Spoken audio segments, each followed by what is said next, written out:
So, as I have been leveling my demons and playing more demons, I got a friend of mine has been pretty much non-stop spamming demon and has been winning quite successfully with this build that I am going to showcase, or at least a similar build. Now, one thing I want to mention is part of what I see when demon players talk about them being so weak. I feel their pain when I'm building them. So let me give you a good example here. I'm going to have to show you this on Henrietta. Henrietta will be better than on Necromancer. And I definitely feel this. When I get to the Henrietta guide, it will make a little bit more sense. But, for Necromancer, it'll be much simpler because he has less build variety. Now, there's a ton of build variety that Henrietta has. One thing to note is that this tree right here, we're going to call this the 6th tree, alright? This tree can only be accessed after you spend a certain amount of points in this half of the tree. So usually you're going to get locked in the amount of points that you have. Interestingly enough, it's what? 9 points. 9 points is what you can spend in this tree. That's all you're allowed to spend on Henrietta. 9 points. You have to spend the remaining points here. Now, obviously, that makes sense. Because you don't want somebody loading up on, you know, 35% damage, 20% damage, 35% damage. You don't want somebody loading up on all of that, right? And then still being access to have Relentless Evil, still having reduced cooldowns. Perfectly fine. Makes sense. Okay? One issue that I have, though, is I think 5 extra points is needed for each demon. I have my TV muted, by the way, so I don't have to listen to the background music playing, or some of the noises that the bosses make, so I apologize if it's loud on the other end. Here's the main issue. So look at Henrietta's build right here. What do you see? 1 point, 1 point, 1 point. 1 point. 1 point, 1 point, 1 point. There's all these abilities that have 1 point in them for no real apparent reason, because they're not very good. And that's because a lot of her build variety is spread out across multiple tiers. So you have boss perk here, right? Then basic unit here, boss perk here, basic, basic. You have elite here, boss, elite, boss. You have maintenance, elite, boss, elite, elite. Basic, basic, boss, basic, maintenance. This is all maintenance really down here. Why am I mentioning that? It hurts her build potential because you have to waste 1 or 2 filler points. So when you're deciding on Necromancer, there's a lot of obvious builds that you want to make. There's a lot of ideas. So this is my build that I'm running. Now, one reason why Necromancer is a very good starting demon is because let's reset him. I'm going to reset him and I'm going to show how I would build him. Okay? Then we'll talk about some more advanced builds. The first thing to note is Flute to Kill, or the Flutist. This is a 75-second cooldown. You drop it. It has a wide area of effect. 50 meters. Well, it's actually 49 meters, but we'll round it to 50 because usually there's about a 1 or 2 second delay before you actually lose the Flutist buff when you leave the aura. So it has a built-in echoes of an aura on it for like 1 or 2 seconds. It gives a 70% damage increase and a 30% damage reduction. When you unlock your second passive with him, that bonus goes up to 90% damage and 50% damage reduction. And I just want to mention how significant that is. We played against a demon today that we absolutely clutched the victory. Everybody thought we were going to die. Our sheer willpower to beat the demon is the only reason we won. No healing items, no ammo. We're sitting there skimping by with what we had. We had good weapons, but we had no ammo for them. We had no healing items. His boss was two-shotting us. Full health. He was legit stacked. And I want to mention this because that fucking Flutist made it so that basics and elites around him were 2-3-shotting us. We kept going down, going down, going down. The only reason we clutched it in the end is because I was able to melt boss with the 6 shots that I had as a hunter. Now, took 6 shots, which that says 2 things. 1, boss is weak. And 2, well, hunters definitely got nerfed, didn't they? Because a few patches ago, that would be a 2-shot. Or a 3-shot. Now it's 6. So, I have to give him props for that. But, and that's with some headshots. I think I had like 3 headshots in there with a double barrel. It's just pretty tanky. Now, his other 2 abilities aren't really great. Skeleton Injury makes it so that skeletons increase damage received by nearby survivors. It does increase damage from all sources, which is very important, because that is including traps. Normally, if you increase your straight damage, cough cough flutist, it's only increasing your units. That's one of the main reasons why I wanted to mention this. Skeleton Injury also affects things like the mini ashes and the hand trap. It's not a big bonus, but any little damage helps, and especially on the Ash Hand. Ash Hand works really well on Necromancer with this ability, because on a Hunter, who's already a squishy character, Ash Hand does a significant amount of damage. You're looking at about 1/4 of your health bar sometimes. This can increase it. I know I had this happen to me today. I went from full health down to just above, well, a little bit less than full health to orange health off of that combo. Now, your Scalephobia here, your base one's not really that great. Basically, it just means that it's a passive fear increase, and it's kind of like a debuff to Leader Edge. Now, when I talk about a general early game build, so this is your starting tree you have to level right here. And if you notice, it says it requires 6 more points on the skill tree in order to access this tree. Alright, so we're just gonna put 3, put the 6.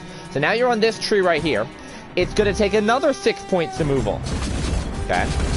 Fine. So now another 6 points to move on. Right? And then to get here, it's going to take 7 points. And then when you get to there, usually you're going to have about 10 points left over when you come over here to Necromancer, by the way. I just want to mention that. The reason why I'm mentioning this is that you do have to spend a certain amount of points. So when you look at your demon, what you need to actually do is don't look at the starting perks. What you want to do is look at the end of the tier perks. So if you notice at the top, there's 1, 2, 3, 4, 5. Those are the trees you want to look at. You want to look at that 5 tree and see if there is anything there that is worth getting. Because if not, you may not have to build that tree. So as an example right here, for the style of play I'm going to showcase, what I've found to be the most effective is based around a combination of a swarm build and a boss build, alright? I want skeletal reinforcement, I want skeletal support. Those trees are 2 trees I'm definitely building. Flute force and healthy bones I don't necessarily want. I can do without them. The flutist is really powerful. In my opinion, the flutist does need a nerf and a buff. This is a personal critique that I have of Ash. For me, I think the bonuses from the flutist are too high because motivational music is there. I would like flute to kills base numbers to be dropped a little bit. Or at least the damage increase going down to 50% default.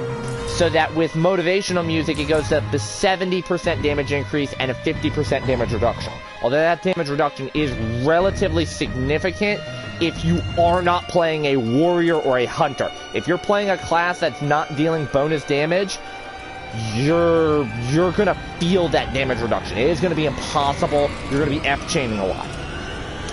That is a small gripe.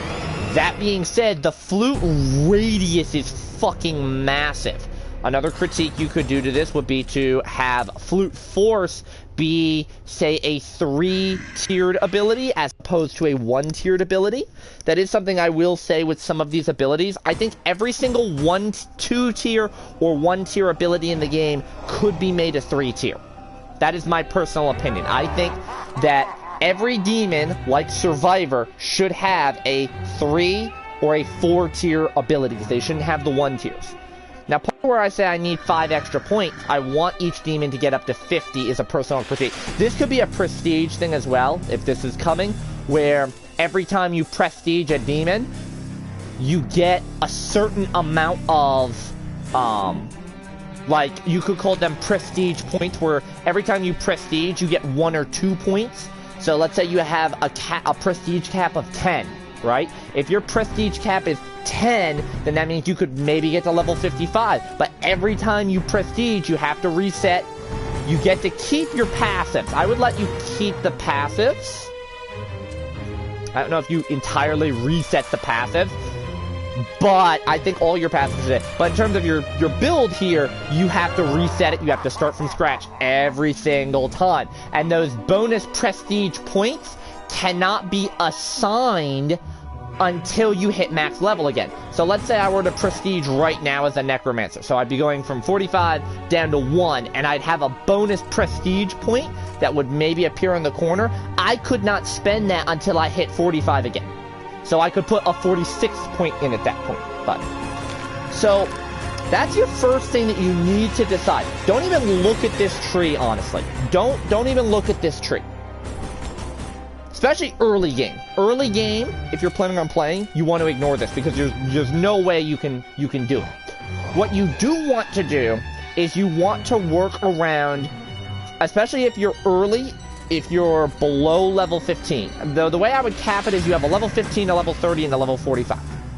Your level 15 character, you just want to build that's going to help you get better at games. So you're looking at damage and health for your basics and elites, and you're not worrying about your boss so much, because you're not getting boss out as much when you're lower level.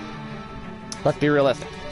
If you are level 30, now you're going to be looking at longer games, about stretching games out. You're going to build boss, you're going to build your maintenance cost, you're going to build your cooldowns, you're going to build your objective slow, things of that nature. One issue that I have with Evil Ash and Necromancer in total is that he has a lot of gimmicks. What do I mean by gimmicks? Alright, so you have improved Infernal Invigoration. This gives you more healing when you use your Force Choke as Evil Ash. This is what I would call a gimmick right here. Because most of the time what's going to happen is you're going to spawn Evil Ash. You're going to be brawling in a crowd of survivors, right? I have to fix my hair, sorry. You're going to be brawling in a crowd of survivors. When you're brawling in that crowd of survivors and you force choke somebody, you're doing that more as an interrupt ability. So if somebody's trying to get a revive off, like a Henry, and he popped his power, just force choke him and knock him out of it. Here's why. The amount of healing that you're getting off of that ability is minuscule. You're not using Evil Ash for that build. There is a Darth Vader build that I will kind of cover. What you're mainly looking for is the interrupt, and it forces the survivor's attention onto you, which may seem counterproductive, but we'll talk about why when I explain my full build. One thing you have to look at is this ability does let you get a little bit more healing. If this ability was a lot higher, say this ability was 30, 60, 90, this would be good, because the amount of healing you get is negligible. You lose most of the healing off of it. If this ability made it to where you healed 100% of the damage that you inflict with it, that would be better, because it doesn't inflict that much damage. Other gimmick ones that I want to mention. So, flute range effect. The effectiveness is really big as is. You don't need this flute range bonus in order to get a benefit out of it. Another gimmick one I want to talk about is maximum health of the Flaunted. That 250 is a damage range. Essentially, that 250 means a flutist can tank an extra shot from the beefier weapons from non-hunters. And it makes it so that if a warrior uses a gun, they may as well be throwing insults at it instead. Hunters completely ignore this. Ranged build characters can ignore this. So if you're a ranged build leader, or if you are a character like a Pablo, as an example, who's built around gun, you can possibly ignore this. This ability right here is not great, but it's not terrible. It's an extra little bit of health. It's an extra swing. Sometimes that's enough time to buy time. Skeletal reinforcements. Irreparable damage. Those are tricks. Bone rage. These are tricks. These are gimmicks. They give you small amounts of buffs that you don't necessarily need, but you're not thinking about. So let's start about your basic build for your beginner. You're level 15, how do you spend? To be honest, a lot of his best tools are actually in your base kit, in your base tree right here. So what you want to focus on, first, Hellraiser Basic. 30% maximum health on basic units. This is very good because you're going to have a lot of basic units. Next, Hellraiser Elite. This is 30% bonus health on elite units. This is your basic coverage right here. Then the next one you want to go into, Rocksteady Basic. This is balance bar for basics, Rocksteady Elite, balance bar for elites. These 12 points right here just make your basic units tankier overall. They're harder to F-chain, they're harder to kill. For a baby Necromancer, this is probably the best strategy you have. Now, I said 15 points. One thing I will say from my personal playstyle is I burn through energy a lot. I get energy really quickly, but I also burn through it a lot. So my personal preference is Infernal Revenue. Now, if you don't necessarily want to run this ability, that's perfectly fine. I personally prefer it because this basic build right here gives you the ability to just keep spamming units out, and if the survivors don't know what they're doing, then they're just gonna keep hitting this brick wall where you're just putting units out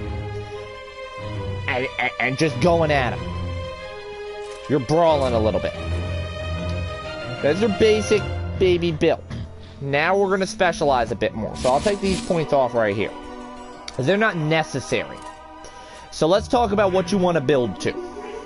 If you are specifically looking to build a boss build, I call this the Darth Vader build. This is insanely high damage and insane tank power for your Evil Ash. He's going to be able to stay out for an absurd amount of time, but you're not doing much outside of that. So what you're looking to do is you need to build a couple of trees. So you need irreparable damage, right?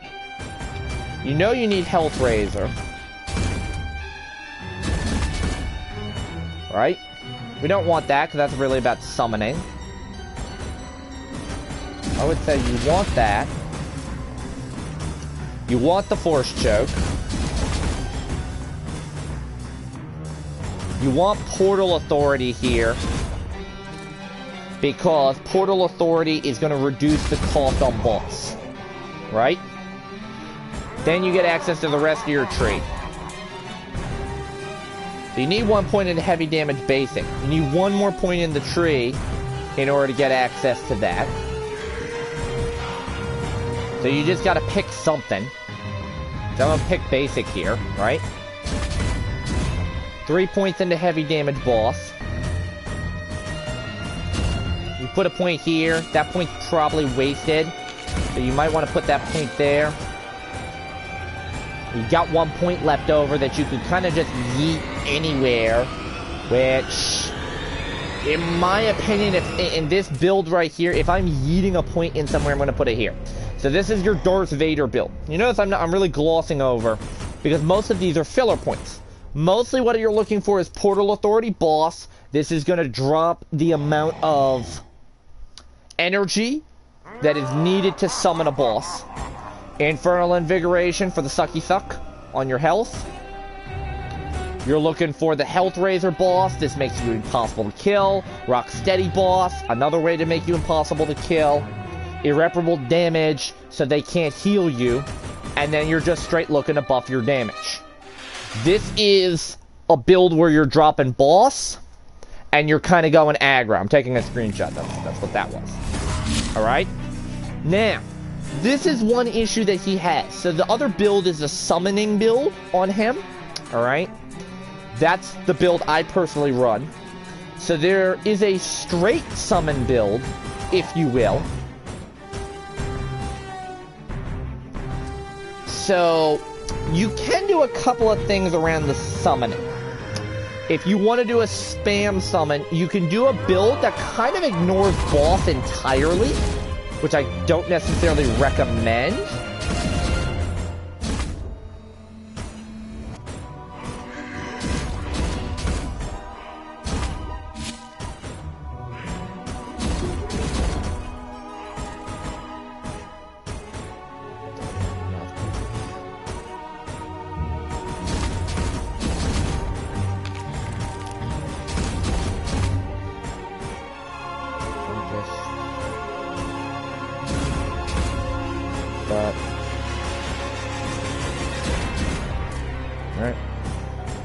Sorry, I'm trying to put this build together off the back of my head.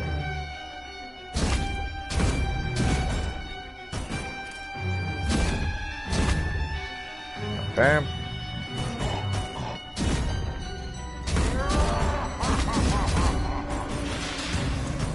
Alright, so this is the basic build. At this point, you're just looking to pick one. I'm personally going to pick basics. This is your spam swarm build.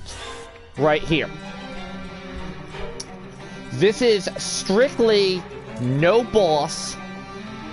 I'm taking another screenshot. I need to... That was annoying. I pressed the wrong button. My apologies.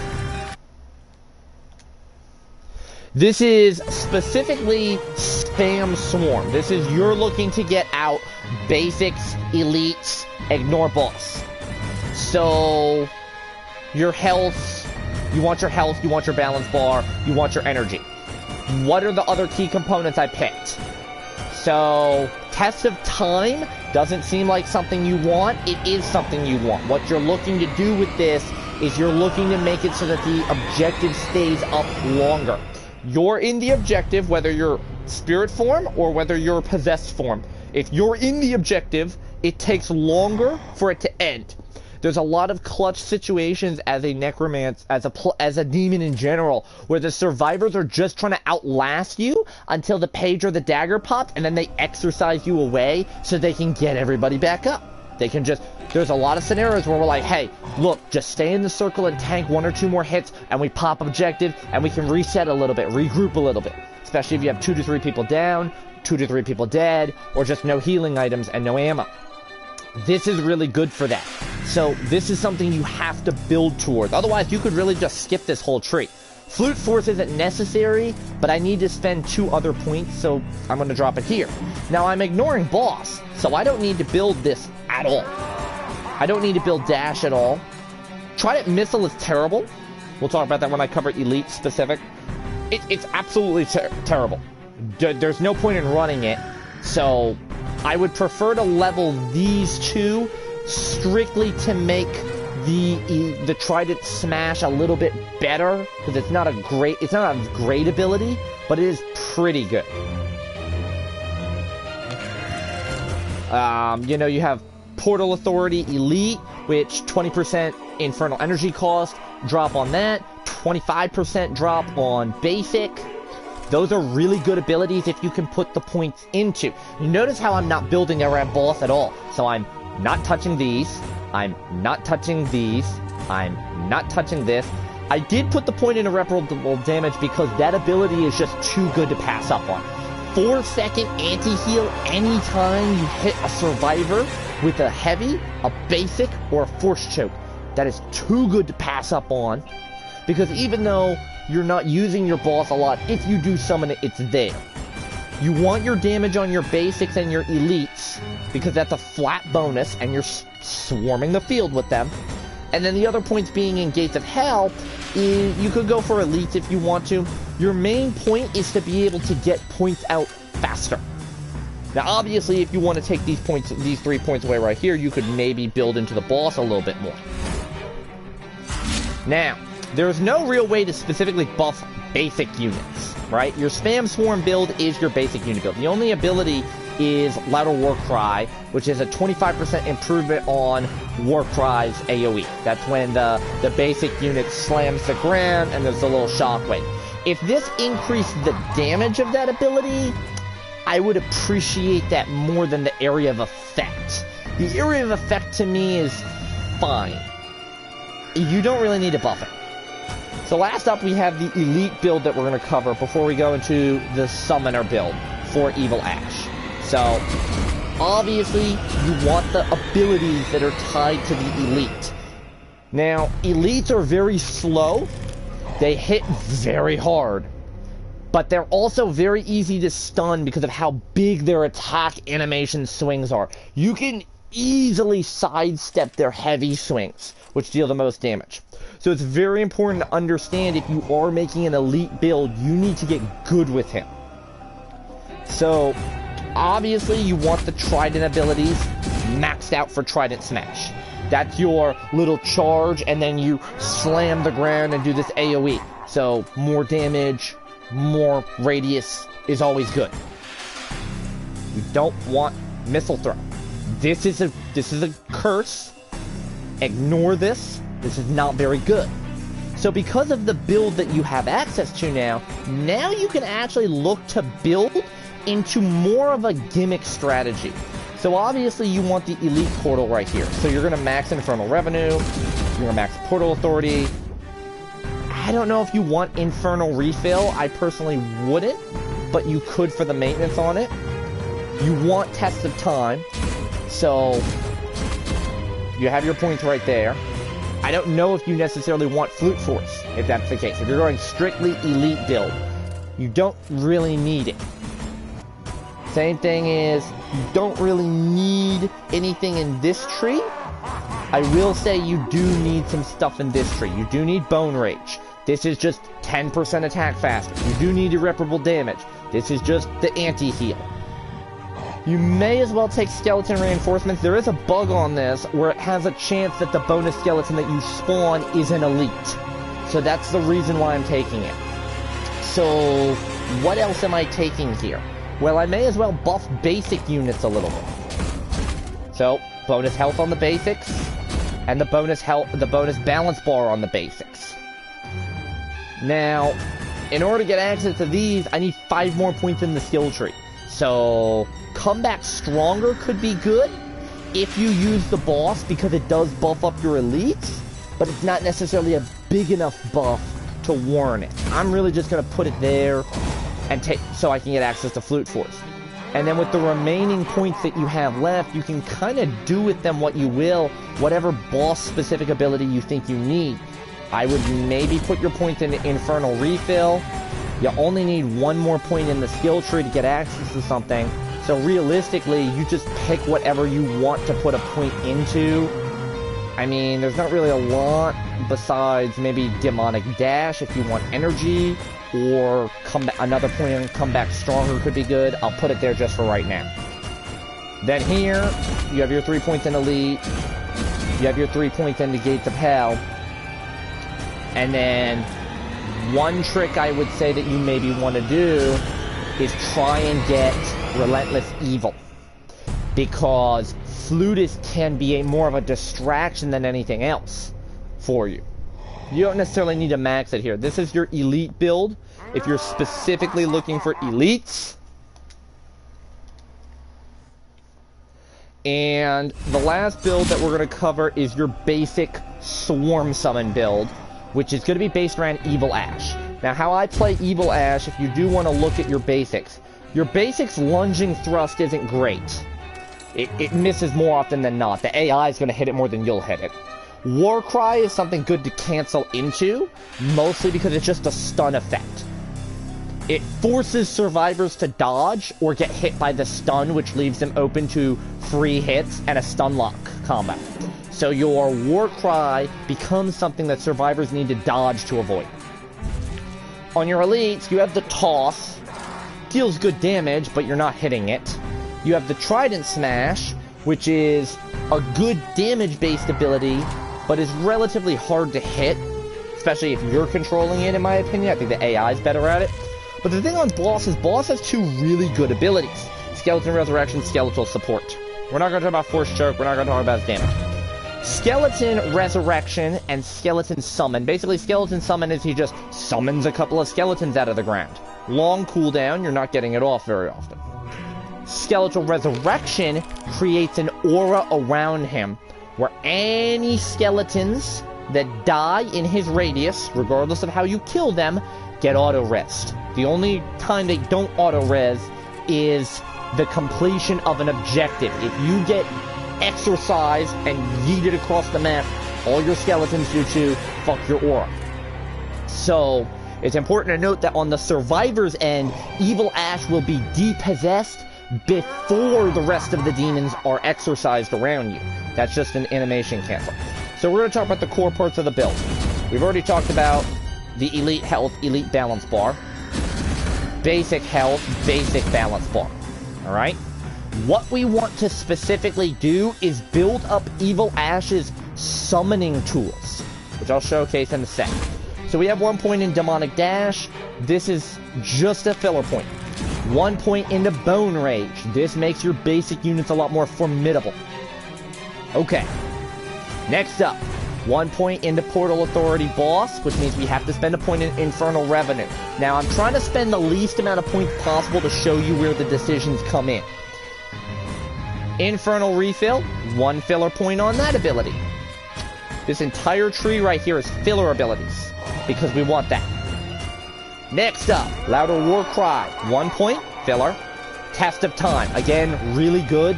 Other demons have better versions of this, but this is just something mandatory. There is an ability for the supports where they can put 3 points in and it reduces the duration timer by 10%. Leaders can put 4 points in and get 15%. If you have ever run a 3-leader lineup, it's a meme build, you're running 3 leaders and a support, where all the leaders stay in the objective, and you're looking at a 45% faster objective time, oh my god. That is probably the shortest objective time I have ever run in a game. It is ridiculous, and it is a fun meme. This ability is very good. I've talked about this before. That being said, we actually want this because we want access to Come Back Stronger. I'm not explaining that just yet. You'll see why. Let's keep building the tree. We need to get expanded skeletal support as well. So because we can access it from either or, you should really figure out what you want to build. So in my opinion, I want extra large Trident Smash and Demonic Charge, because these abilities right here are better than Seismic Smash and Trident Missile. Trident Missile really is what's holding it back. These two are both nice, but they're not necessary, so to speak. If you really think Portal Authority Boss is good, you can maybe take that tree. I guess I'll do that to show you. That's just so we can get over to skeletal support. Alright? Now, building this tree. Irreparable damage. We need that. Take it. Widespread Skeleton Resurrection. You need this at least 1 point. You can maybe put it at 2, but it's a minimum of 1. This increases your Resurrection's aura from 20 seconds to 25 seconds. Now, honestly, your Evil Ash should not be alive that long. If your Evil Ash is alive that long, you've done something right. Come Back Stronger. This is where it's at. Well, let's go up here. So expanded skeletal support, right? You want to max this. This gives you a 50-foot radius, same as a leader. Any skeletons that die in your aura get auto-res. So, this is bigger. This is better. Why is the res so important? Look at Come Back Stronger. I don't think you understand how good this ability is. Any resurrected skeleton, whether you spawned them, whether they were already active before you summoned Evil Ash, that die in the aura, come back with 40% more health and deal 40% more damage. I do want to mention that this ability can stack, whether that's a bug or not. Okay? I have had games where a survivor will be F-chaining to avoid me attacking them. Skeleton reses. F-chain. Skeleton reses. F-chain. So I get the one skeleton gets rezzed 3 times. Depossessed boss, possess that skeleton, 1 hit. 1 heavy attack. Full health, 0. Whether it's a bug or not, I don't know. I don't care. Come Back Stronger is fucking bullshit. Alright? So now we need to look at getting to this part of the tree. Also, I'm going to take that 1 point skeletal reinforcement. So now we need to look at getting to this part of the tree. Says you need 4 points. So where are we putting those 4 points? Well, for me, my first point is going into Skeleton Resurrection again. Now, one thing you want to notice, you notice how I have an increased health on boss. I'm mainly not looking to keep Evil Ash on the field. I'm looking to get him out, summon some more skeletons, and get his aura up, and use that to create chaos. Now, Infernal Revenue is pretty good. But I only need to spend 3 more points. I can spend 2 points here, yeah, sure.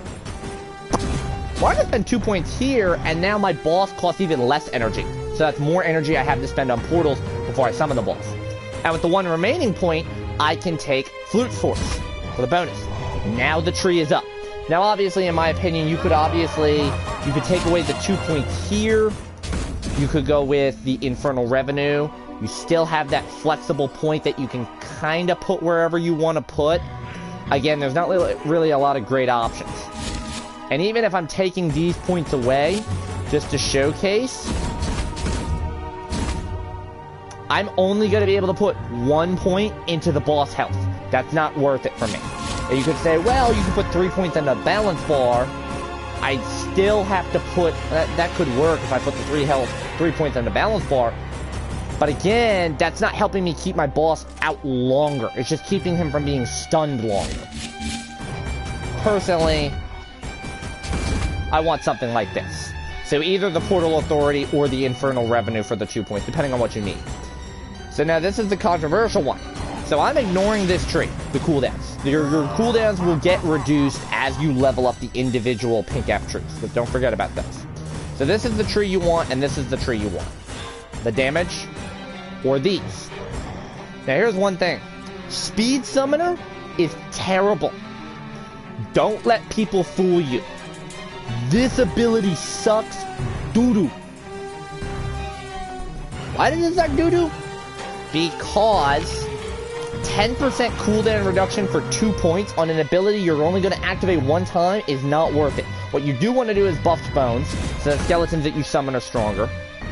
And then you want to max both of these units right here. You do have 1 point left you can play around with. Again, you can kind of yeet that wherever the hell you want. I don't think 5% cooldown reduction is good. I don't think 5% portal cooldown is good. You know, you could go into this. That's 5% again. Infernal Revenue, pretty good. Or 10% on boss. This is the build that I'm recommending if you want more of a spam summon build. So, those are my thoughts, and those are my recommendations for the Necromancer.